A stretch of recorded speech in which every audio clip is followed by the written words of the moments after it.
السلام عليكم ورحمة الله تعالى وبركاته. بسم الله والحمد لله والصلاة والسلام على أشرف خلق الله سيدنا محمد وعلى آله وصحبه أجمعين. أهلا وسهلا ومرحبا بكم أعزائي المشاهدين والمشاهدات في موضوع جديد وحلقة جديدة من برنامجنا من هنا نبدأ.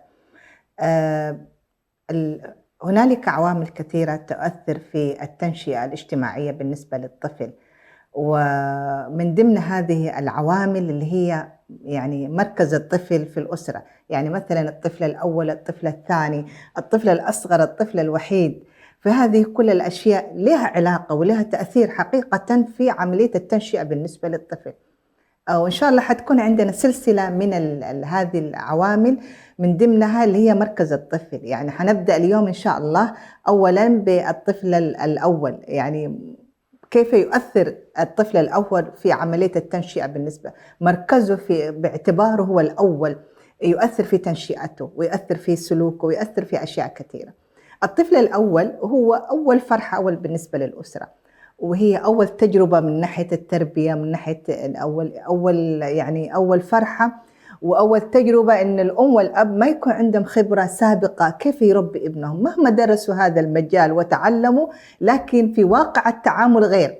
يعني لما أنا مثلا درست في مجال التربية وكيف يكون تعامل مع الأبناء، لكن لما يكون واقع إنه هذا الابن خلاص يعني أصبح إنه أنا عندي أول طفل، فيكون الوضع مختلف تماما. وهذا ما نلاحظه كثير من الأخوات، تقول لك أنا لماذا كنت أفعل هذا، وإنه أول طفل يعني كان في خربطة زي ما يقال، يعني تكون فيها تجربة فيها خطأ وفيها يعني تجربة قابلة للصح والخطأ.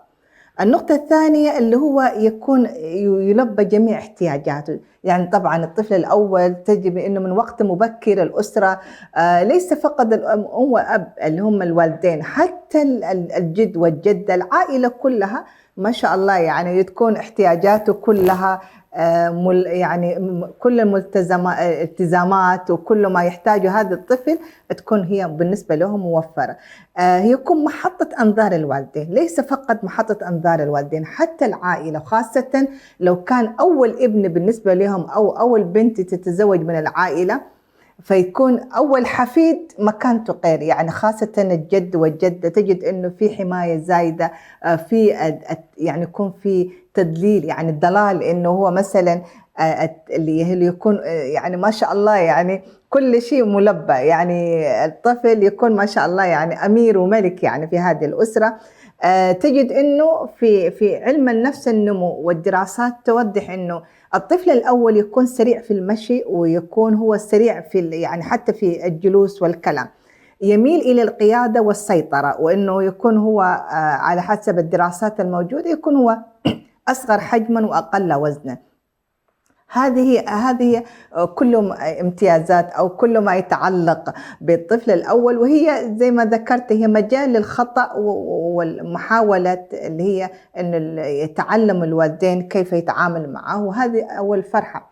فبالتالي هذا الشعور اللي هو شعور الابن الأول وهذه الفرحة الأولى تنعكس في عملية التنشئة، واللي ذكرنا منها اللي هي يكون في تلبية الاحتياجات. فتجد أنه الطفل تعود أنه كل شيء متاح بالنسبة له، هو ينعكس هذا الأمر فيما بعد في الطفل نفسه، في سلوكه، في تعامله مع الآخرين. تجد أنه الطفل الأول اللي هو يقول هو أول فرحة، وبالتالي ينظر إلى نفسه مكانة خاصة، وأنه عنده معاملة خاصة من قبل الوالدين، وأنه هو الكل في الكل. هذا السلوك وهذه الطريقة التنشئة الاجتماعية تؤثر في الطفل في كل النواحي، تؤثر في علاقاته مع الآخرين، تؤثر في حتى في الحياة اللي هي مع زملائه، مع أصدقائه. تجد إنه لما الطفل الأول في علاقته مع الآخرين في اللعب، لأنه تعود على أنه هو الأول، وعنده هذا الميول للسيطرة وأنه الأنانية، وأنه هو المفروض الكل يسمع لهم.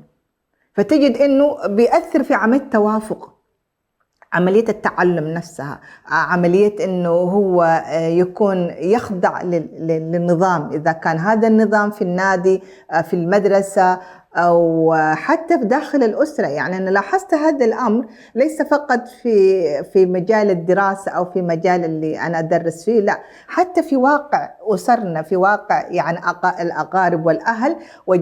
كنت ألاحظ أنه الطفل الأول فعلا، وأنا ألاحظ سلوكه يعني مع العائلة، أنه الأول دائما سبحان الله تجد أنه هو يريد أن يكون في المقدمة، أنه هو أنا الأول، وأنه حتى في نقاش يقول أنا أم وأبوي يسمعوا كلامي، وأنه هم يحبون أكثر. وهذا الشعور يسبب يعني بعد المشكلات يعني داخل الأسرة نفسها، يعني حتى تكون العلاقة تتأثر علاقته مع الأخوة البقية. يعني إذا لم الوالدين إذا لم يعوا ويكونوا متفهمين إنه تدريجيا فيما بعد، يعني هذه التنشئة الخاطئة تؤثر في حقيقة في المستقبل.